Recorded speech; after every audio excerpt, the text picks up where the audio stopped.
As African writers without borders, who are connected beyond geography with those who live in the United States of America and other parts of the African diaspora, we state that we condemn the acts of violence on Black people in the United States of America.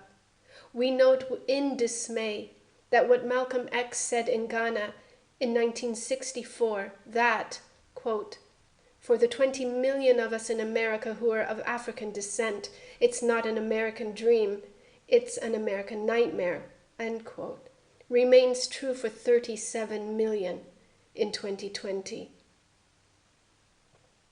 We condemn the murders of George Floyd, Breonna Taylor, Sandra Bland, Amadou Diallo, Ahmed Arbery, Ayanna Monet Stanley Jones, Tony McDade, Pamela Turner, Matthew Ajibade, Rakia Boyd, Eric Gardner, John Crawford III, Michael Brown, Shelley Frey, Azelu Ford, Dante Parker, Michelle Casso, Yvette Smith, Darnisha Harris, Laquan McDonald, Atatiana Jefferson, George Mann, Tanisha Anderson, Akai Gurley, Tamir Rice, Romaine Brisbane, Jerome Reed, Frank Smart, Natasha McKenna, Tony Robinson, Anthony Hill, William Chapman II, Alberta Sproul, Walter Scott, Chantel Davis, Eric Harris,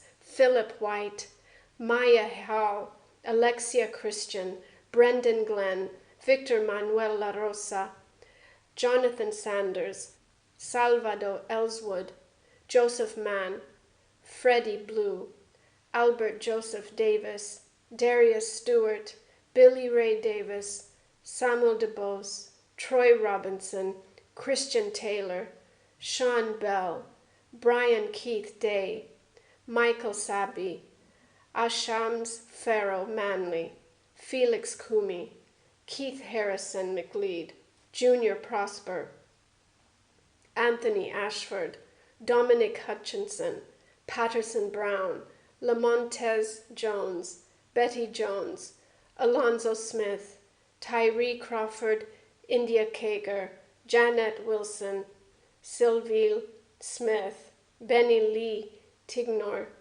Yvonne Smallwood, Kayla Moore, and all other names, known and unknown, that represent human beings who are our kin, our blood. We support the protests in the United States and across the world as our people demand justice for any and all racial killings, whether by police or civilians. We are aware that these are not quiet protests.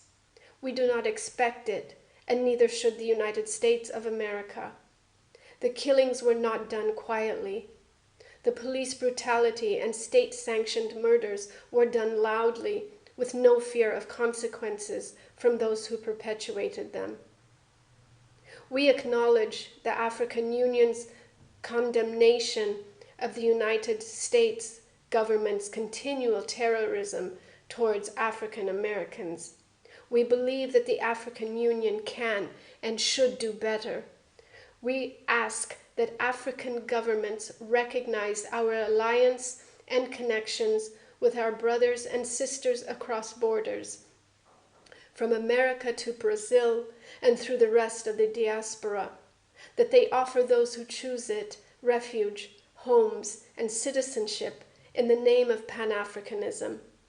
We demand that the American legal institutions independently investigate every police killing, as well as investigate any complaint against police violence. We demand that any accused be suspended without pay until a fair trial clears them of charges. In essence, we are asking the United States of America to be brave enough to adhere to its own Bill of Rights so that it can be the land of the free for all Americans, regardless of color, creed, or sexual orientation.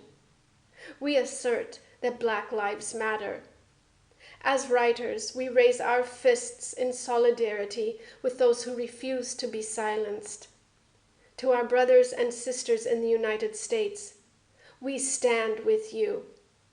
We ask all decent human beings to join us in being our brothers and sisters' keepers. As they protest in the United States, please give whatever donations you can to Black Lives Matter.